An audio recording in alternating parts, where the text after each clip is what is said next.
বিসমিল্লাহির রহমানির রহিম। সীমাস কিচেনপুর। আমি আজকে আপনাদের কাছে রেসিপি নিয়ে আসছি। আজকে আমি রুই মাছ দিয়ে টমেটো দিয়ে আজকে আমি অন্যরকমভাবে আজকে ভুনা করে দেখাবো। তারপরে দেখুন যে আমি কিভাবে ভুনা করব।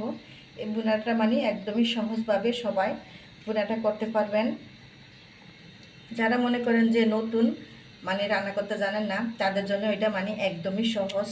তারপরে দেখুন যে আমি কিভাবে ভুনাটা করব একদম সহজভাবে কম উপকরণ দিয়ে।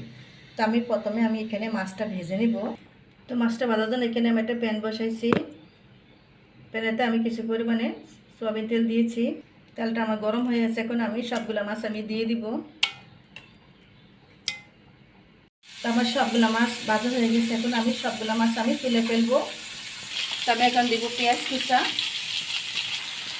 তো আমার পেঁয়াজটা একটু ভাজা ভাজা হয়েছে। এখন আমি দিব 1 চামচ আদা বাটা, 7 চামচ দিব আমি রসুন বাটা। তো মুখটাতে না পড়লে একটু পানি দিয়ে দিব। 1 চামচ দিব আমি হলুদের গুঁড়া, স্বাদ মতন দিব লবণ। আমি কিন্তু গুঁড়া মরিচ দিচ্ছি না, দিব আমি কাঁচামরিচ বাটা দিব আমি 1 চামচ।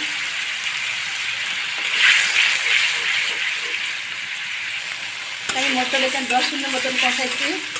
এখানে একদমই তেল ছেড়ে দিচ্ছে। এখন আমি টমেটোগুলো দিয়ে দিব।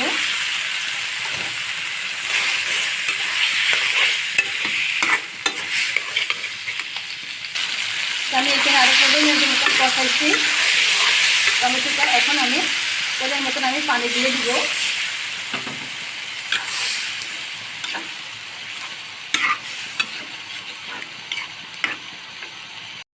দেখুন আমার টমেটো ভুনাটা। এখন আমি মাছগুলো ভুজে সবগুলো মাছ দিয়ে দিব।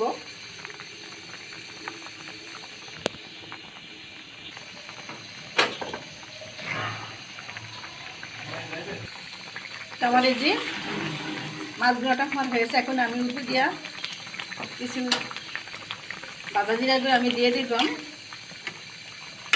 তো একদম দেখছেন সহজভাবে এই রান্নাটা মানে একদমই সহজ।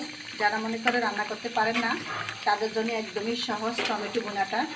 তো আমার এই টমেটো ভুনা যদি ভালো লেগে থাকে, আপনাদের কাছে একটি রিকোয়েস্ট, আমার চ্যানেলটাকে লাইক কমেন্ট করে আমার পাশে থাকুন। আল্লাহ হাফেজ।